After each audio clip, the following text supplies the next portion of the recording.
కీర్తన 5వ చరణం. 126వ కీర్తన 5వ చరణం. కన్నీళ్లు విడుచుచు విత్తువారు సంతోషగానముతో పంట కోసెదరు. చాలు. చూడండి, చదివినటువంటి లేఖన భాగంలో మనకు ఒక చక్కని మాట కనపడుతుంది. అదేంటంటే, కన్నీళ్లు విడుచుచు విత్తువారు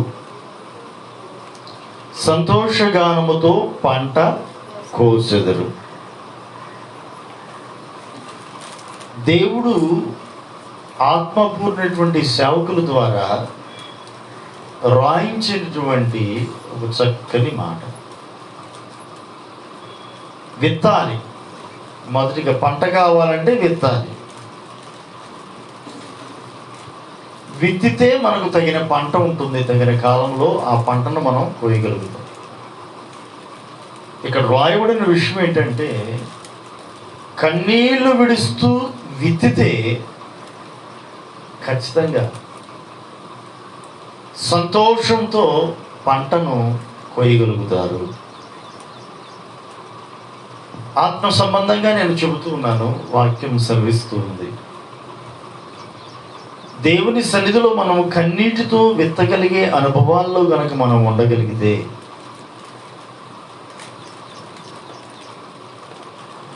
దేవుని సన్నిధిలో కన్నీటి అనుభవాన్ని కలిగి ఉంటే మన జీవితాలు సంతోషమయంగా దేవుడు మార్చుతాడు. దుఃఖపడు వారులారా మీరు ధన్యులు, మీ దుఃఖం సంతోషంగా మారుతుందని ప్రభు చెప్పారు. ఇప్పుడు నవ్వుతూ ఉన్న వారులారా ఖచ్చితంగా మీకు ఏడుపు అనేది ఒకటి ఉంటుంది, జాగ్రత్త అన్నాడు. మనము గుర్తించాల్సిన విషయం ఏంటంటే, దేవుని సన్నిధిలో కన్నీటితో విత్తగలిగే అనుభవంలో కనుక మనం ఉంటే ఖచ్చితంగా సంతోష గానములతో మనం పంటను కోస్తాం. దేవుని సన్నిధిలో దేని కొరకైతే విత్తనములు విత్తుతూ ఉన్నామో, ప్రార్థన అనే విత్తనం మనం విత్తుతూ ఉన్నామో, ఖచ్చితంగా ఆ ఫలాన్ని మనం పొందుకోగలుగుతాం. కన్నీటి అనుభవం కలిగి ఉండాలి. దావీదు కీర్తనాకారుడు అంటాడు, నా కన్నీళ్లతో పరుపు తేలా చేయుచున్నాను అంటాడు. కన్నీళ్లతో పరుపు తేలిపోతుందట. కన్నీటి అనుభవాన్ని గురించి రాయబడి ఉంది. లోకస్తులకు ఈ అనుభవం తెలియదు. లోకస్తులకు తెలిసినటువంటి విషయం ఏంటంటే, దేవుని ఎరుగని వారికి తెలిసినటువంటి సంగతి ఏంటంటే, ఏడవటం అంటే అదొక శుభ సూచన కాదు, అది మంచిది కాదు ఏడుపు అంటారు. వాస్తవమే, ఒకవేళ అది మంచిది కాకపోతే కాకపోవచ్చు. కానీ దేవుని సన్నిధిలో మాత్రం అది ఎంతైనా మంచిది, అది ఎంతైనా మేలు. పశ్చాత్తాపంతో కన్నీటితో దేవుని సన్నిధిలో కనుక మనము ప్రార్థించగలిగే అనుభవాల్లో ఉంటే, దేవుని సన్నిధిలో విత్తగలిగే అనుభవాల్లో కనుక మనం ఉంటే, మన జీవితంలో ఆయన సంతోషభరితంగా మార్చువాడై ఉన్నాడు. దేవునికి స్తోత్రం. మన జీవితాలను సంతోషభరితంగా ఆయన మారుస్తాడు. కన్నీటి అనుభవాల్లో మనం ఉండాలి. లోకానుసారమైనటువంటి దుఃఖం అది మరణానికి దారితీస్తుందేమో కానీ, ఆత్మ సంబంధమైనటువంటి దుఃఖం జీవాన్ని ఇస్తుందని వాక్యం చెప్తుంది. ఈ లోక సంబంధమైనటువంటి వాటి కొరకైనటువంటి ఏడుపు, కన్నీరు, ఈ లోకానుసారమైనటువంటి వేదన మనకు బలహీనతలను, అనారోగ్యాలను, రోగాలను తెచ్చిపెట్టి చివరికి మరణానికి దారి తీస్తుంది. నిజమే. ఎప్పుడు ఏడుచుకుని కూర్చుంటే, ఎప్పుడు వేదంతో మనీతో ఉంటే అన్నం ఏం తింటారు, తిన్న అన్నం ఏం సహిస్తుంది. తిన్నాను ఏం అరిగిద్ది, ఏం సహించింది, ఏం వంట పట్టింది? అసలు తినబుద్ధి అయితే ఇక అన్నం తినకపోతే ఆరోగ్యం బాగుంటుందా? చెడిపోతుందిగా. అలానే ఉంటే ఇంకేముంది? అన్నం వెళ్ళట్లేదండి లోనకి, అన్నం నీళ్ళు వెళ్ళట్లేదండి లోనకి అంటే దాని అర్థం ఇక చివరి గడియలు వచ్చేసాయండి అన్నట్లు. అంటే ఆరోగ్యం దినదినము క్షీణించిపోతుంది, బలహీనులు అయిపోతూ ఉన్నారు. చివరికి అది మరణానికి దారి తీస్తుంది. ఆత్మ సంబంధమైనటువంటి దుఃఖం నిత్య జీవాన్ని ఇస్తుంది. లోకానుసారమైన దుఃఖం మరణాన్ని తెచ్చిపెడితే, ఆత్మ సంబంధమైనటువంటి దుఃఖం, కన్నీరు, ఇది మనకు జీవాన్ని, ఈ లోకం మీద విజయాన్ని మనకు అనుగ్రహిస్తుంది. వాక్యం సెలవిస్తుంది, ఆత్మ సంబంధమైనటువంటి సంగతుల గురించి తెలియచేస్తాం.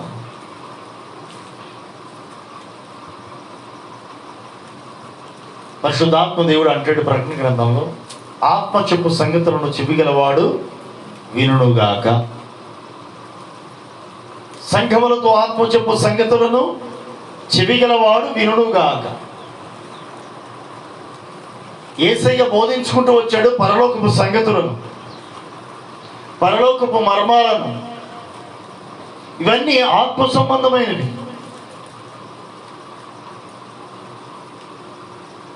ఆత్మ సంబంధమైన సంగతులు తెలియజేయబడుతూ ఉన్నాయి ఈ పరిశుద్ధ గ్రంథంలో. పరలోకపు సంగతులను, పరలోకపు మర్మాలను తెలియజేస్తూ ఉంది పరిశుద్ధ గ్రంథం, ఈ లేఖనాలు. ఈ లోకానుసారమైన పద్ధతులకు, పరలోకపు పద్ధతులకు చాలా తేడా ఉంది. ఇరుగు పొరుగునటువంటి రాష్ట్రాలకి చాలా తేడా ఉంది. ఆంధ్రప్రదేశ్లోనేమో ఉదయం 6 గంటల నుంచి సాయంకాలం 6 గంటల వరకేమో ఫ్రీగా వదిలేసి ఆ తర్వాత నుంచి లాక్డౌన్ పెట్టారు. సాయంకాలం 6 గంటల నుంచి మళ్ళీ తెల్లారి 6 గంటల వరకు లాక్డౌన్, కర్ఫ్యూ. సడలింపు ఉదయం 6 నుంచి సాయంకాలం 6 వరకు. ప్రక్కనే ఉన్నటువంటి తెలంగాణకి వెళ్తే అసలు లాక్డౌన్ తీసి పక్కన పెట్టేశారు. ఆ లాక్డౌన్ లేదు, కర్ఫ్యూ లేదు, ఏం లేదు, నిబంధన ఏం లేదు.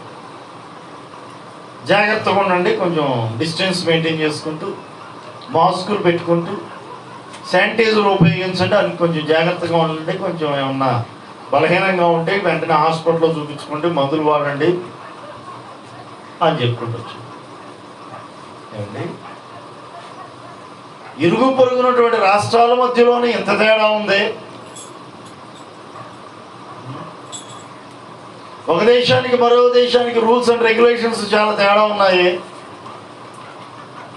మన దగ్గర అనుకోండి, పిల్లల్ని రైట్ ఏంట్రా అంటారు, కన్న పిల్లల్ని అవసరమైతే కొడతారు. ఎవరు ఏమంటారు, ఏమన్నా అన్నారు అనుకోండి, వాళ్ళ కొడుకుని వాళ్ళు కొట్టుకుంటారండి, వాళ్ళ కూతురుని వాళ్ళు కొట్టుకుంటారు. వాళ్ళ పిల్లలు వాళ్ళ ఇష్టం, వాళ్ళు కొట్టుకుంటారు, బుద్ధి చెప్తారు, అరుస్తారు, ఏమైనా చేస్తారు. ఇక్కడ మనకి పెద్ద ప్రాబ్లం ఏంటంటే, పిల్లలకు బుద్ధి చెప్పడం కోసం తల్లిదండ్రులు అరుస్తూ ఉంటారు, కొడతా ఉంటారు, వాళ్ళని మంచి మార్గంలో పెట్టడం కోసం అనేది మనకి ఇక్కడ భయం లేదండి. కొట్టక చిన్నప్పటి నుంచి వాళ్ళని కొట్టక వాళ్ళు అట్లా తయారయ్యారు అంటారు. అమెరికాలో అట్లా ఉండదు. అమెరికాలో అబ్బో చాలా సీరియస్ విషయం ఇది. పిల్లల్ని రై అని కనుక గట్టిగా అరిచారా, ఆ పిల్లోడు కనుక కంప్లైంట్ చేయటం కానీ, ఆ పిల్లోడు కాకపోయినా చుట్టుపక్కల ఎవరన్నా చూసి ఆ పేరెంట్స్ మీద, ఆ తల్లిదండ్రుల మీద కంప్లైంట్ కనుక చేస్తే ఇమ్మీడియట్లీ పోలీసులు వచ్చి అరెస్ట్ చేసి తీసుకెళ్ళిపోతారు. అంతే. కన్న కొడుకుని అరిసినందుకు అరెస్ట్, అసలు అంతే. పెద్ద కేసు అది, మామూలు కేసు కాదు. అదేంటంటే మామూలండి. మేమంది ఇదివరకు ఒక సహోదరి ఫోన్ చేసింది అమెరికా నుండి ప్రార్థన కోరుతూ ఫోన్ చేసి చెప్పిన విషయం నాకు అప్పటి వరకు నాకు తెలియదు ఆ సంగతి. పాస్టర్ గారండి, మా కొరకు ప్రార్థన చేయండి, మా సమస్య ఏంటమ్మా? మా అబ్బాయిని అరిచానండి. అవునా? ఇటను పారిపోయాడా? ఏమైనా చేసుకుంటున్నాడా? అలాంటిది ఏమీ లేదండి. మరి ఇంకేంటి? చుట్టుపక్కల వాళ్ళు ఎవరైనా కంప్లైంట్ చేస్తే పోలీసులు అరెస్ట్ చేసి తీసుకెళ్ళిపోతారండి. వాడు స్కూల్కి వెళ్ళాడు, అల్లరి తెగ చేసేస్తున్నాడు, వయసుకు మించి అల్లరి చేస్తున్నాడు. తట్టుకోలేక అరిసాను, ఒక చిన్న దెబ్బేసాను, స్కూల్కి పంపించా. ఆడు స్కూల్కి వెళ్ళాడు, ఏడుచుకుంటూ వెళ్ళాడు. స్కూల్లో వాళ్ళ మేడం కనుక వాళ్ళ మిస్ కనుక అడిగితే, ఏంటరా అట్టుండవు అని కనుక అడిగితే, ఈడు కనుక మా మమ్మీ నన్ను కొట్టిందనో, మా మమ్మీ నన్ను తిట్టింది కనుక అని చెప్పి కనుక చెబితే, ఈ పిల్లోడు కనుక ఆ స్కూల్లో టీచర్లు కనుక చెబితే వెంటనే పోలీసులు వచ్చి నన్ను అరెస్ట్ చేయటమే. కేసులు అలాంటివండి ఇక్కడ. అంటే ఇక్కడున్నటువంటి పద్ధతులకి అక్కడున్న పద్ధతులకి చాలా తేడా ఉంది. ఒక్కొక్క సంప్రదాయం, ఒక్కొక్క విధానం, ఒక్కొక్క నియమం, ఒక్కొక్క కట్టడ అన్నీ వేరువేరుగా ఉంటూ ఉన్నాయి. అరే, భూమి మీద ఉన్నటువంటి ఈ పక్కపక్క దేశాలు, ప్రక్కపక్క ఉన్నటువంటి రాష్ట్రాలు, ప్రక్కపక్క ఉన్నటువంటి ఊర్లు, పక్కపక్క ఇంటికి ఒక ఇంటికి మరొక ఇంటికి పద్ధతులు ఎంత తేడా ఉంటే, భూలోకపు పద్ధతులకు పరలోక పద్ధతులకు మరింత తేడా ఉండాలి. ఈ లోకానుసారమైన పద్ధతులకు, ఆత్మ సంబంధమైన పద్ధతులకు మరింత తేడాను. లోకానుసారమైన దుఃఖం మరణాన్ని తీసుకొచ్చి పెడుతూ ఉంటే, ఆత్మ సంబంధమైనటువంటి దుఃఖం నిత్య జీవాన్ని ఇస్తుంది. ఏమిటి ఈ తేడా? ఏమిటి ఈ తేడా అంటే అదే పరలోకపు పద్ధతి. ఆత్మ సంబంధమైన దుఃఖం, పశ్చాత్తాపం ఆ వ్యక్తిని నిత్య జీవానికి తీసుకువెళ్తుంది. లోకానుసారమైనటువంటి దుఃఖం అయితే మరణాన్ని తెచ్చిపెడుతూ ఉంది. లోకం ఈ విషయాన్ని గుర్తించలేదు, పరలోకపు మర్మాలను, పరలోకపు సంగతులను గుర్తించలేక ఏమిటండి ఈ ఏడుపు? ఇదివరకు ఒకళ్ళు అన్నారు చాలా సంవత్సరాల క్రితం,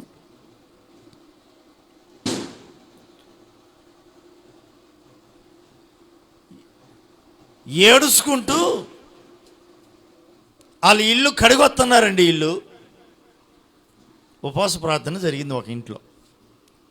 ఆయా గృహాల్లో ఉపవాస కోటాలు జరిగినప్పుడు ప్రార్థన చేస్తూ ఉంటాంగా, దానికి ఒక వ్యక్తి అంటున్నటువంటి మాట, ఆ ఇంటికి వెళ్ళి ఏడిసి వాళ్ళు ఇల్లు కడిగొస్తున్నారండి, ఆ కన్నీళ్లతోనంట ఆ ఇల్లు కడిగొస్తున్నారు అని కామెంట్స్ వెనక నుండి.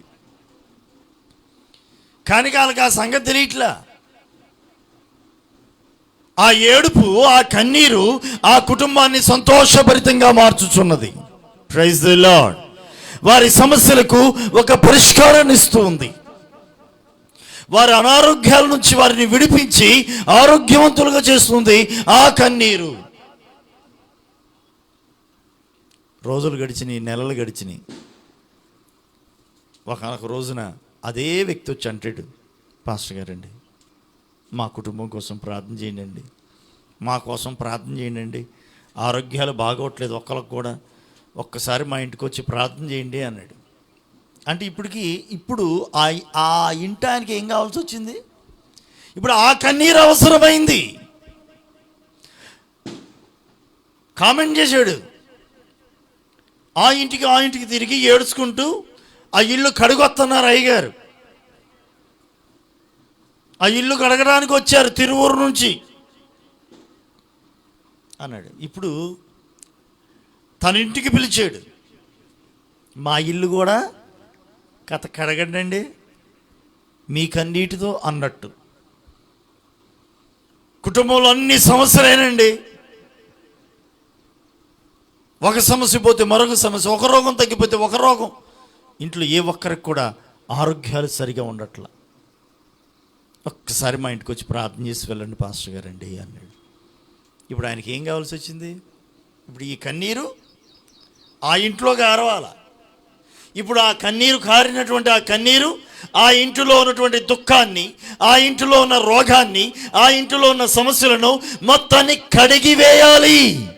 ప్రైజ్ ది లార్డ్ అంటే అన్నాడు. కానీ దేవునికి స్తోత్రం.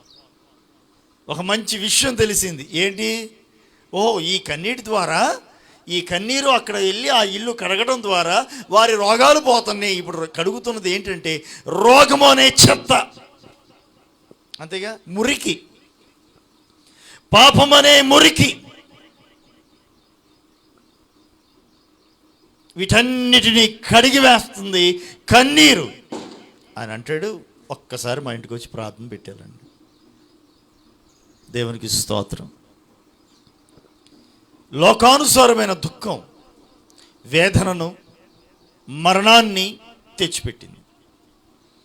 కానీ ఆత్మ సంబంధమైనటువంటి కన్నీరు, దుఃఖం ఆ వ్యక్తికి సంతోషాన్ని, జీవాన్ని అనుగ్రహిస్తూ ఉన్నది. బైబిల్ గ్రంథంలో నుంచి ఒక్కసారి యెషయా గ్రంథం చూడండి. యెషయా గ్రంథం 38వ అధ్యాయము 3వ వచనము, అలానే 5వ వచనాన్ని కూడా చూడండి. ఆ 2 వచనాలు. యెహోవా, చదవండి.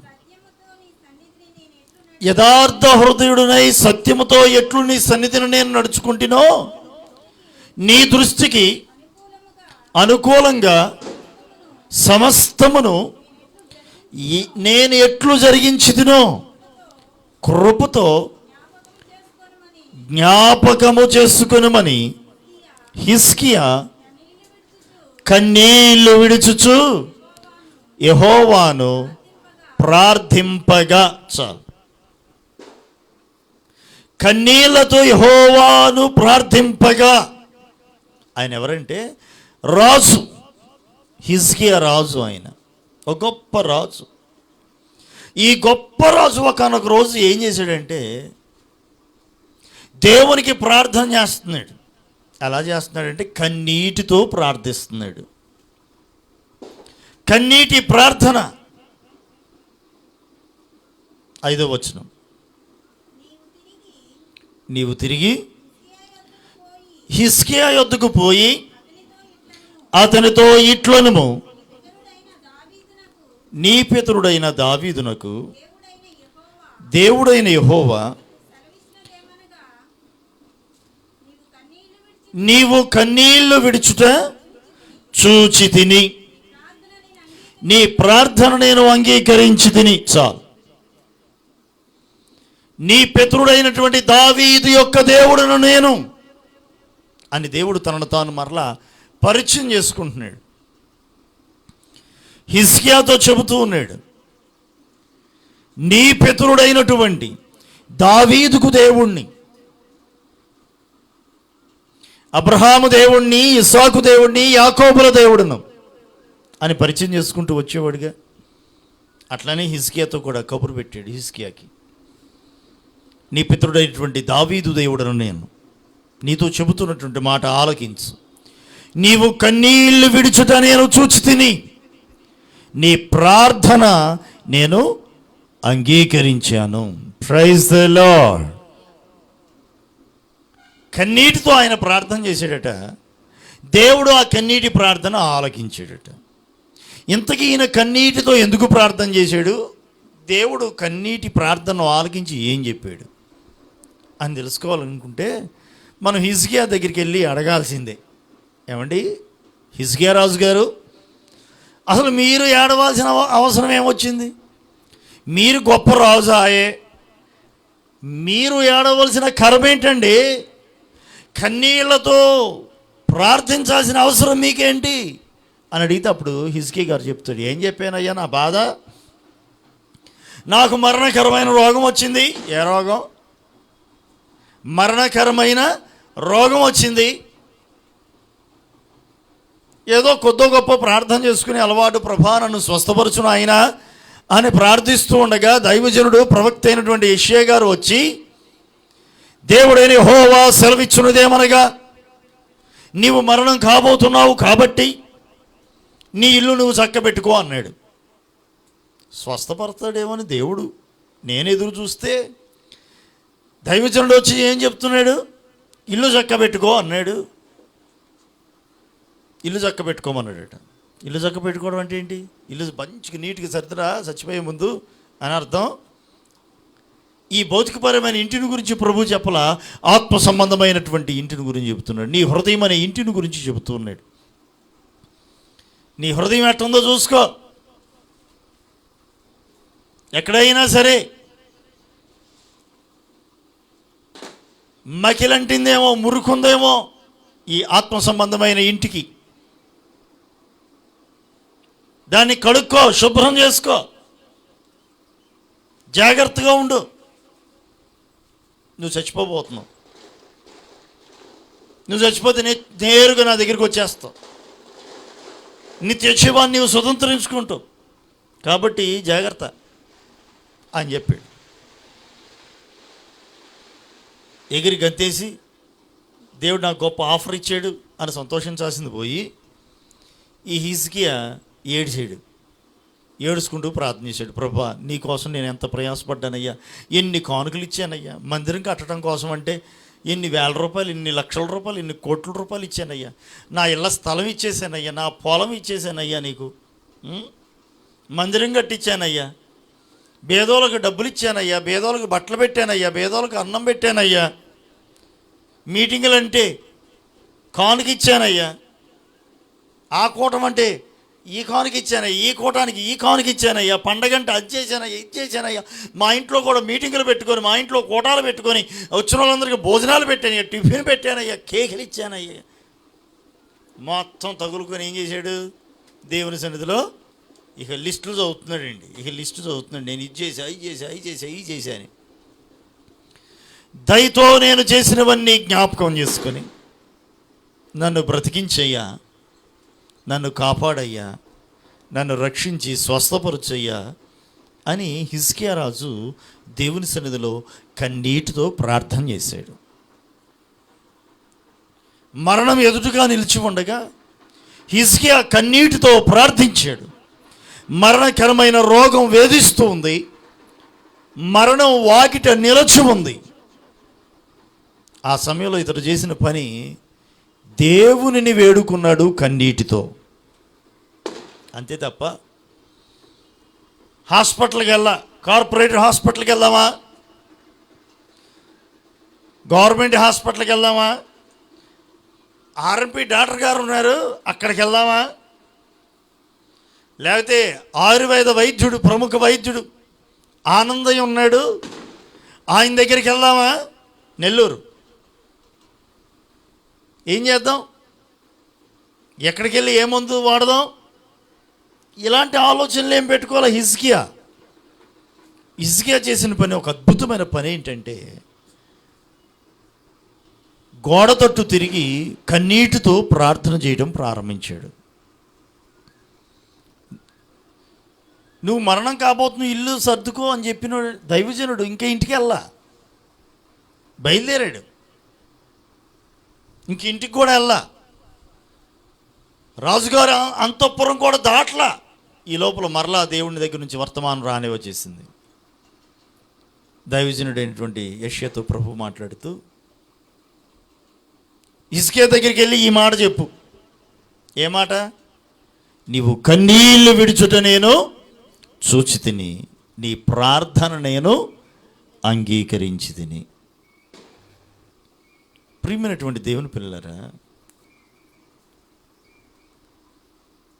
తన పిల్లలు కన్నీటితో తన సన్నిధిలో మొరపెడితే ఆయన ఎన్నడూ కూడా వారి కన్నీటిని చూచి దాటిపోయేవాడు కాడు. చప్పట్లు కొడుతూ ప్రభుని మహింపరచండి. మనం ఆరాధిస్తున్న దేవుడు నీ కన్నీటిని చూచి దాటిపోయేవాడు కాడు. నీ కన్నీటికి తగిన ప్రతిఫలమని ఇచ్చే దేవుడు, నీ కన్నీటిని నాట్యంగా మార్చే దేవుడు, నీ దుఃఖమును సంతోషముగా మార్చగలిగిన సమర్థుడు ఆయన. Praise the Lord. మరణకరమైన రోగంతో వేదన పడుతూ మరణ పడక మీద ఉన్నటువంటి ఆ హిజ్కియా తనను తాను తగ్గించుకొని కన్నీటితో మొరపెట్టగా ప్రార్థించగా ఆ ప్రార్థనను ఆలకించిన దేవుడు జవాబిచ్చాడు. ఆయుష్ను మరి 15 సంవత్సరములు పొడిగించాడు. అతని ఆయుష్ పొడిగింపబడుటలో కారణం ఏంటి? అతని యొక్క కన్నీటి ప్రార్థన. ఒట్టి ప్రార్థన కాదు. ఏ ప్రార్థన? కన్నీటి ప్రార్థన.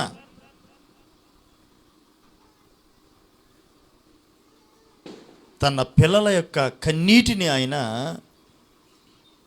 తన సన్నిధిలో భద్రపరుస్తాడట. జీవకవిలలో భద్రపరిచే దేవుడట. ఆయన దగ్గర ఒక బుడ్డు ఉంటుందంట, దానిలో దాచి ఉంచుతాడట కన్నీటిని. ఆ బుడ్డిలో ప్రతి కన్నీటి బొట్టుకి ఆయన విలువ ఇచ్చి ఘనపరిచే దేవుడు. లోకంలోని మనుషులైతే నీవు కన్నీటితో గనక ఉంటే చూసి హేళన చేస్తారు. చూడరా ఎట్ట ఎడుతున్నాడు, ఆడికి అట్టే ఉండాలి, ఇంతేగా. ఆడు ఒక రోజు వచ్చి నా దగ్గర ఏడిసాడండి, ఏడిసాడు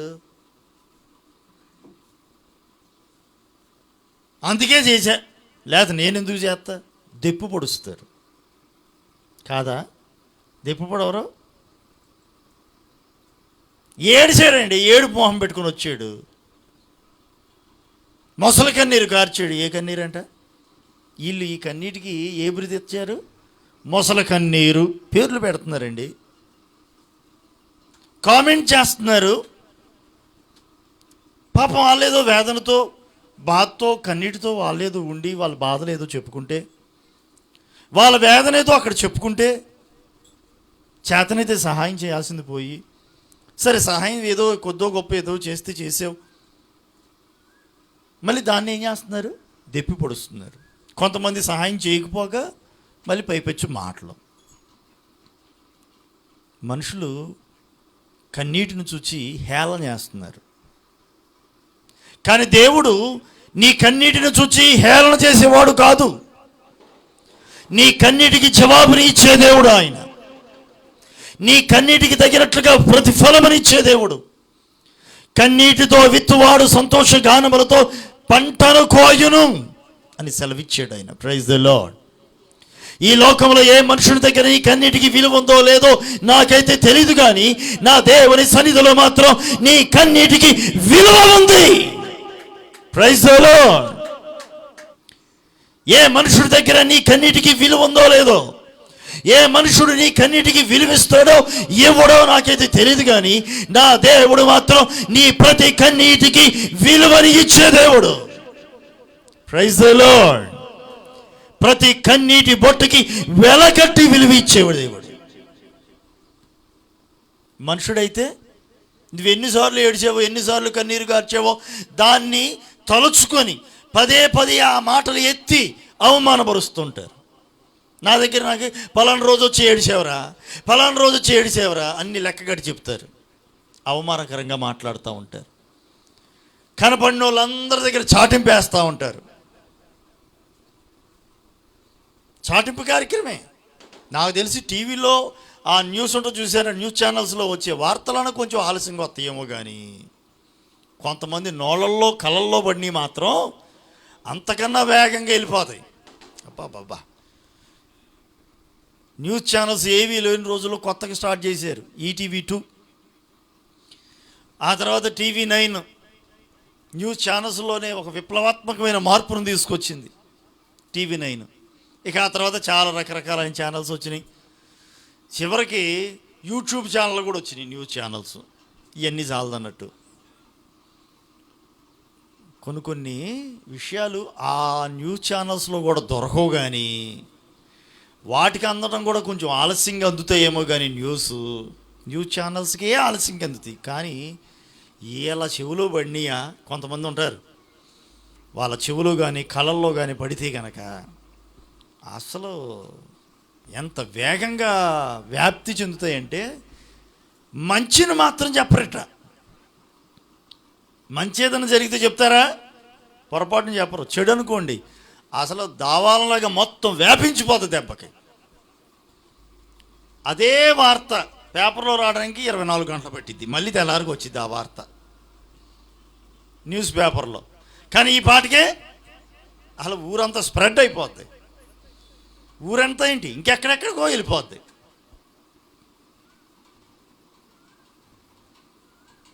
ఒక ఆయన అంటాడు, అయ్యగారికి చెప్పుకో. ఏంటంట, అయ్యగారికి చెప్పుకో అన్నాడు. ఆయన అయ్యగారికి చెప్పుకో అనకముందే నా దగ్గరకు వచ్చేసింది న్యూస్.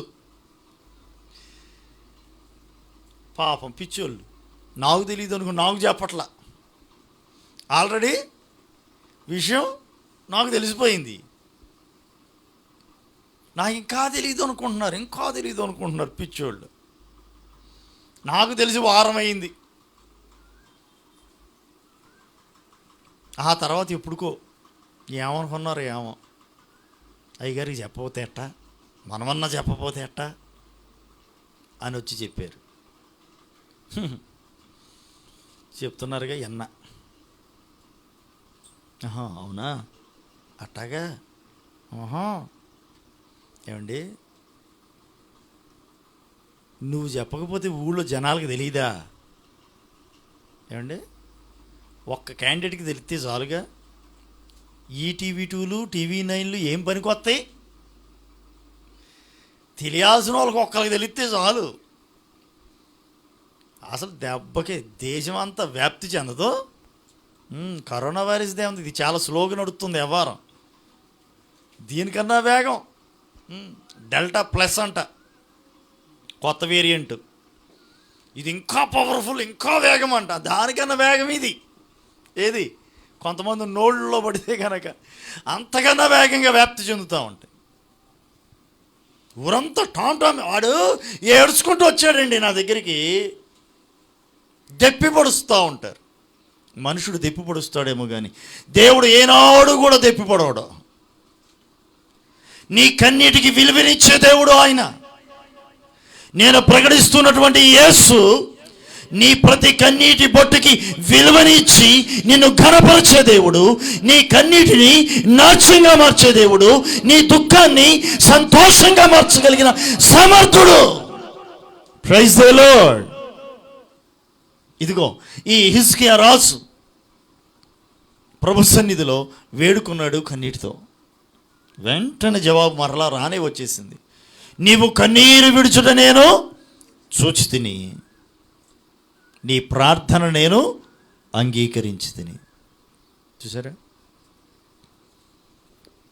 ఏడుపేదు దేవుని సన్నిధిలో ఏడవటం ఉత్తమం.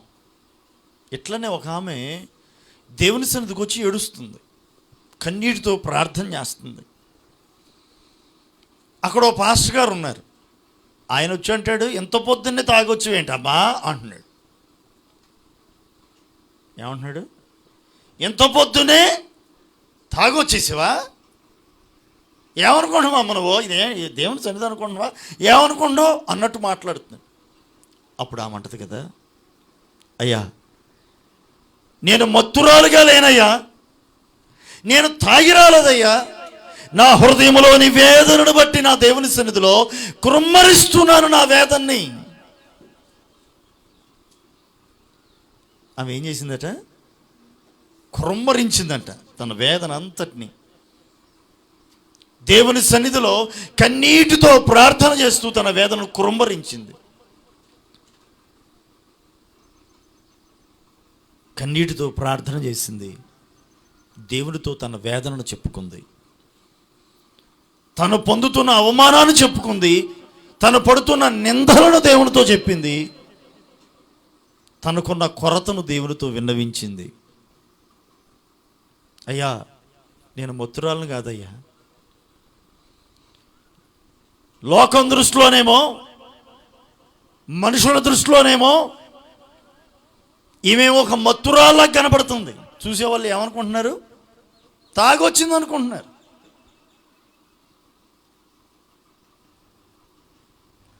తాగొచ్చి ఏడుస్తుందేమో ఇలా అనుకుంటున్నాడు ఆయన. ఏం తాగిరాలా, మత్తురాలు కాదు. తన హృదయంలోని వేదన అంత కఠినంగా ఉంది, అంత దుఃఖంతో వచ్చింది. కొంతమంది హృదయంలో వేదన దుఃఖం అధికమైపోయినప్పుడు మాట్లాడటానికన్నా ముందుగా ఏమొస్తుంది? ఏడిపే వచ్చింది. కళ్ళంబట నీళ్ళు రాలిపోతుంటాయి అమ్మా. కొంతమందికి పైనే ఉంటాయి, బోర్లో నీళ్ళు ఏడ ఉంటాయి, పైనే ఉంటాయి. అన్నామో లేదు ఈ లోపల లట అసలు పంపులు తిప్పే ఉంచుతారు. ఈ గవర్నమెంట్ యాప్ రావట్లేదు కానీ పంచాయతీ పంపు ఈ మాత్రం అసలు ఎంత వేగంగా వస్తుంటాయో. రెడీగా ఉంటాయి, కాసుకొని ఉంటాయి. స్విచ్ చేయగానే బల్బు వెలిగినట్టు, స్విచ్ చేయగానే ఫ్యాన్ తిరిగినట్టు కదా, స్విచ్ చేయగానే మోటార్లోంచి నీళ్ళు వచ్చినట్టు. ఇలా కళ్ళల్లో నుండి కూడా అట్టే వస్తూ ఉంటాయి గట్టిగా. అసలు ఏం లేదు.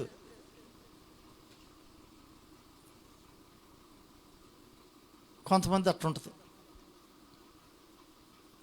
కొంతమంది హృదయంలోని వేదనను బట్టి మాటలు రావు, ఏడుపు వస్తూ ఉంటుంది. కారణం వారి హృదయ వేదన అంత గొప్పది, అంత గొప్పది వారి వేదన. కొంతమంది ఏడుపు ఉట్టుట్టు ఏడుపది నటన. ఆ ఉత్తుత్తి ఏడుపుల గురించి నేను మాట్లాడలా. హృదయ వేదనతో ఉన్నప్పుడు వచ్చేటువంటి ఆ కన్నీరు మనుషుడికి ఎలా అనిపించిందంటే, చూసే మనిషికి మత్తురాలు అంటున్నాడు, తాగొచ్చిందన్నట్లుగా మాట్లాడుతున్నాడు. ఏమంటుంది? అయ్యా నేను మత్తురాలను కాదయ్యా, మద్యం సేవించలేదయ్యా, నేను తాగి రాలేదయ్యా. నా హృదయంలోని వేదన నా దేవునితో చెప్పుకుంటున్నాను. నా హృదయం అంతటిని కురంబరించుకుంటున్నానయ్యా. నాకు పిల్లలు లేరయ్యా. మా అత్తగారేమో మా ఆయనకి ఇంకో పెళ్లి చేసిందయ్యా. వచ్చిన దానికేమో పిల్లోడు పుట్టాడయ్యా. దాని దృష్టిలో ఇప్పుడు నేను నీచంగా కనపడుతున్నానయ్యా. నేను కనపడినప్పుడల్లా నన్ను తిడుతున్నారు, నన్ను ఇంట్లో నుంచి పొమ్మంటున్నారు.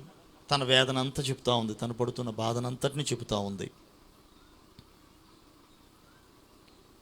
దైవజనుడికి ఈ విషయాన్ని చెప్పగా దైవజనుడు అంటాడు కదా, అమ్మా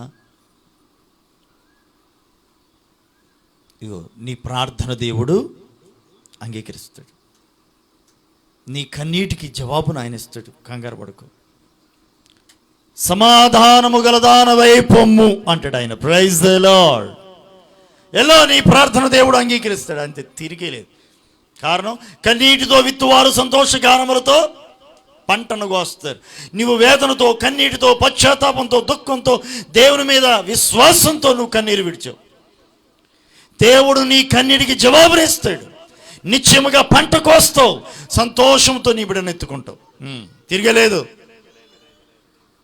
ధైర్యంగా వెళ్ళావు, సమాధానంగా వెళ్ళావు అని దైవజనుడు దీవించి పంపుతాడు. ఆశ్చర్యం, అద్భుతం. మరుసటి ఏటకి దేవుడు ఒక చక్కని 12 కుమారుణ్ణి అనుగ్రహించాడు. దేవునికి స్తోత్ర. చప్పట్ల కొడుతూ ప్రభుని మహిమపరచండి. హల్లెలూయా. మరుసటి ఏటకి కుమారుడు పుట్టాడు. ఆ పిల్లోడే పెరిగి పెద్దవాడయి ఇశ్రాయేలులకు చివరి న్యాయాధిపతిగాను మొదటి ప్రవక్తగాను తన జీవితకాలం అంతా కూడా దేవునికి మహిమకరంగా జీవించాడండి. Praise the lord. హల్లెలూయా. ఇశ్రాయేలులందరికీ న్యాయాధిపతిగా, ప్రవక్తగా తన జీవిత కాలం అంతా కూడా నమ్మకంగా పనిచేశాడు, నమ్మకమైన వాడిగా జీవించాడు. అసలు దేవుని ప్రత్యక్షతే కరువైపోయినటువంటి రోజుల్లో దేవుని ప్రత్యక్షతను పొందుకొని చిన్నతనంలోనే బాలుడుగా ఉన్నప్పుడే దేవుని ప్రత్యక్షతను పొందుకొని దేవుని మహిమకరంగా జీవించాడు, వాడబడ్డాడు. ఆ తల్లి, ఆ కన్నీరు కార్చినటువంటి తల్లి హన్న. కన్నీటిని దాటిపోయాడా? లేదే. ఆ కన్నీటికి ప్రతిఫలాన్ని దేవుడిచ్చాడు. మనుషుడైతే గనక మత్తురాలు అన్నాడు, తాగొచ్చావా అన్నాడు. దేవుడు అన్నాడా? దేవుడు అలా ఆ కన్నీటికి జవాబునిచ్చాడు, ఆ కన్నీటికి ముగింపునిచ్చాడు. ఆమె అడిగింది, ఒక్క మగబిడ్డనివ్వయ్యా, మరలా అతను నీ సన్నిధిలో తీసుకొచ్చి అర్పిస్తా, నేను ఒక్క మగబిడ్డ నువ్వు చాలు, నా మీద ఉన్న అవమానం నింద తొలగిపోతే చాలయ్యా అని అంది. కన్నీటితో అలా ప్రార్థించింది. దేవుడు ఒక్క మగబిడ్డతో సరిపెట్టాడా? ఆ తర్వాత మరలా పిల్లల్ని ఇచ్చాడు. దేవునికి స్తోత్రం. ప్రియమైనటువంటి దేవుని పిల్లలారా, 126వ కీర్తన 5వ చరణంలో రాయబడినట్లుగా కన్నీటితో విత్తగలిగే అనుభవాల్లో కనుక మనం ఉంటే నిశ్చయంగా మనం తగిన పంటను కోస్తాం. కన్నీటితో విత్తగలిగే అనుభవాల్లో మనం ఉందాం. కన్నీటితో ప్రార్థించగలిగే అనుభవాల్లో మనం ఉందాం. నిశ్చయంగా దేవుడు నీ జీవితంలో సంతోషాన్ని నింపుతాడు. నీ దుఃఖం సంతోషంగా మారుతుంది. నీ కన్నీరు నాట్యంగా మార్చబడుతుంది. విశ్వాసంతో మనం దేవుని సన్నిధిలో ప్రార్థించువారిగా ఉండాలి. అది ఏ ప్రార్థన? కన్నీటి ప్రార్థన. హిజ్కియా రాజు మరణకరమైన వ్యాధితో బాధపడుతున్నటువంటి వాడు, మరణకరమైన రోగంతో పడి ఉన్నవాడు కన్నీటితో ప్రార్థిస్తే మరి 15 సంవత్సరాలు ఆయుష్ పొడిగింపబడిన వాడై బ్రతికాడు. కన్నీటి ప్రార్థన అతని ఆయుష్ను పెంచింది. ఇదిగో గొడ్రాలుగా ఉన్నటువంటి హన్న దేవుని సన్నిధిలో కన్నీటితో ప్రార్థించగా, తన హృదయమును కృమ్మరించగా, కనని ఆ గర్భం, పిల్లలు లేనటువంటి ఆ వ్యక్తి పిల్లలను కన్నది, కుమారులను కుమార్తెలను కన్నది. గొడ్రాలు అనే నింద తొలగిపోయింది. ధన్యురాలుగా పిలువబడుతూ ఉంది. ఈ రోజున కన్నీటి ప్రార్థన గురించి చెప్పాల్సి వస్తే ఎవరు చెప్పుకున్న క్రైస్తవ లోకంలో హన్నా గురించి చెప్తారు. హన్నా ఒక మాదిరికరమైన వ్యక్తిగా ఉంది. దేవుని సన్నిధిలో తన హృదయాన్ని కురంభరించి అసాధ్యమైన కార్యాలను తన జీవితంలో సాధ్యమయ్యేటట్లుగా దేవుని దగ్గర పొందుకుంది. ప్రియమైన దేవుని పిల్లలారా, మనం కన్నీరు అని చెప్పేసి ఏదో అనుకుంటాం, కానీ లోకానుసారమైన కన్నీరు కాదు. కానీ దేవుని సన్నిధిలో కార్చే ప్రతి కన్నీటికి మాత్రం ఖచ్చితంగా విలువ ఉంది. దేవుని యొద్ద నువ్వు కార్చే ప్రతి కన్నీటి బొట్టుకి నా దేవుడు విలువ ఇచ్చే దేవుడు. లోక మనుషుల దగ్గర కనుక నువ్వు కన్నీరు కార్చావా, దానివల్ల ఏదో ఒక రోజున అవమానం, నింద, దెప్పి పొడుపు. దేవుని దగ్గర అదే కన్నీరు కార్చావా, ఆ కన్నీటికి ముగింపు, నీకు ఘనత, ఆశీర్వాదం. నీవు దేని కొరకైతే ప్రార్థిస్తావో దానికి జవాబును నువ్వు పొందుకోగలుగుతావు. కనుక నేటి దినాల్లో మనం నేర్చుకోవాల్సింది, దేవుని సన్నిధిలో కన్నీటితో ప్రార్థించగలిగే అనుభవం మనకు కావాలి. అది నేర్చుకోవాలి. ఎవరైతే ఇట్టి అనుభవాలు కలిగి ఉంటారో వారి జీవితాల్లో దేవుని సన్నిధిలో నుంచి ఆశ్చర్యక్రియలను చవి చూడగలుగుతారు. అందుకోసమే రాయబడి ఉంది, కీర్తనాకారుడు తన అనుభవాల్లోంచి రాశాడు, కన్నీటితో కన్నీళ్లు విడుచుచూ విత్తుచూ పోవాడు సంతోషగానముతో పంట కోయును. పంట కోస్తావు నువ్వు. విత్తు, కన్నీటి విత్తనాన్ని విత్తు. ప్రార్థన అనే విత్తనాన్ని కన్నీటితో విత్తు. విత్తితేనే కదా పంట కోసేది. విత్తకుండా పంట ఎలా కోయగలవు? అందుకే దేవుని సన్నిధిలో కన్నీటితో విత్తు. నువ్వు ఏ విత్తనం విత్తుతున్నావో ఖచ్చితంగా దాని ఫలాన్ని నువ్వు చూడగలుగుతావు. వాక్యం చాలా స్పష్టంగా ఉంది. ప్రభు చాలా స్పష్టంగా మనకు తెలియజేస్తున్నారు. భక్తులైన వారు ఆ అనుభవాల్లో నడిచారు. వారి జీవితాల్లో ఫలాలు పొందారు. ఇలా చెప్పుకుంటూ పోతే ఎన్నో సంగతులు మనం చెప్పుకోవచ్చు. ఎన్నెన్నో సంగతులు ఉన్నాయి. ఎన్నో విషయాలను దేవుడు గ్రంథస్థం చేసి ఉంచాడు మనకు మాదిరిగా ఉండడానికి. కనుక నేటి దినాల్లో కన్నీటి ప్రార్థన అనే దాన్ని ఒక అనుభవంగా మన జీవితాల్లో మార్చుకుందాం. కన్నీటితో విత్తుచున్న అనుభవాల్లోనికి వెళ్దాం. దేవుని యొద్ద నుంచి గొప్ప కార్యాలను చవి చూద్దాం. అట్టి కృపను ప్రభు సమృద్ధిగా మీ అందరికీ దయచేయనుగాక. ఆమేన్. తలలో వంచండి, ప్రార్థన చేస్తాను.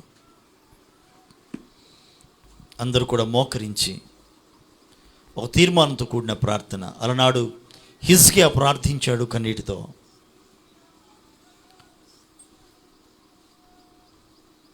హన్నా ప్రార్థించింది కన్నీటితో. పశ్చాత్తాపంతో కన్నీటితో చేసిన ఆ ప్రార్థనలకు జవాబులను వారు చూడగలిగారు. ప్రియమైనటువంటి దేవుని బిడ్డలారా, నేటి దినాల్లో వారి చరిత్ర మన జీవితాలకు అనుభవాలుగా మారాలి. వారి జీవిత చరిత్ర మనకు పాఠాలుగా మారాలి. జీవితపు పాఠములై ఉండాలి, అనుభవాలుగా మారాలి. కన్నీటితో ప్రార్థించే అనుభవంలోనికి రా. నా దేవుడు నీ కన్నీటి బొట్టును చూచి దాటిపోయేవాడు కాదు. ఆయన నిలిచి ఆశ్చర్య కార్యములను జరిగించువాడు.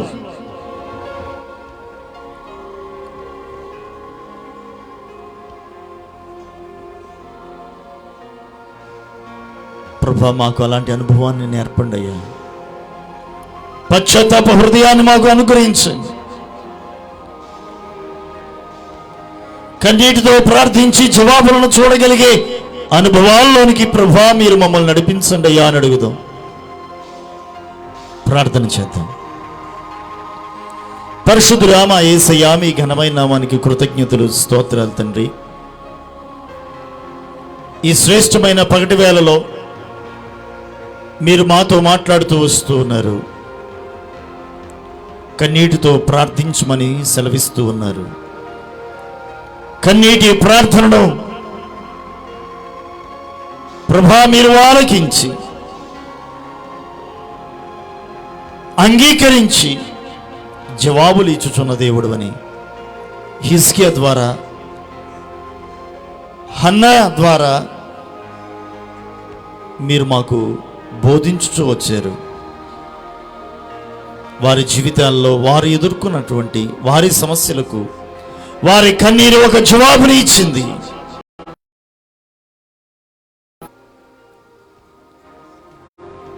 ఈ విషయాలు వినున్నటువంటి ఈ నీ బిడ్డలు తమ జీవితముల యందు కన్నీటితో ప్రార్థించి జవాబులు చూడగలిగే అనుభవాల్లో నిలుపవలసిందిగా బ్రతిమలాడుతూ ఉన్నాను. ఇప్పటికే ఎందరైతే ప్రభా తమ జీవితంలో ఎదుర్కొంటున్న సమస్యలను బట్టి కన్నీరు కారుస్తూ ఉన్నారు, ప్రతి కన్నీటికి జవాబును ప్రభా మీరు దయచేయండి.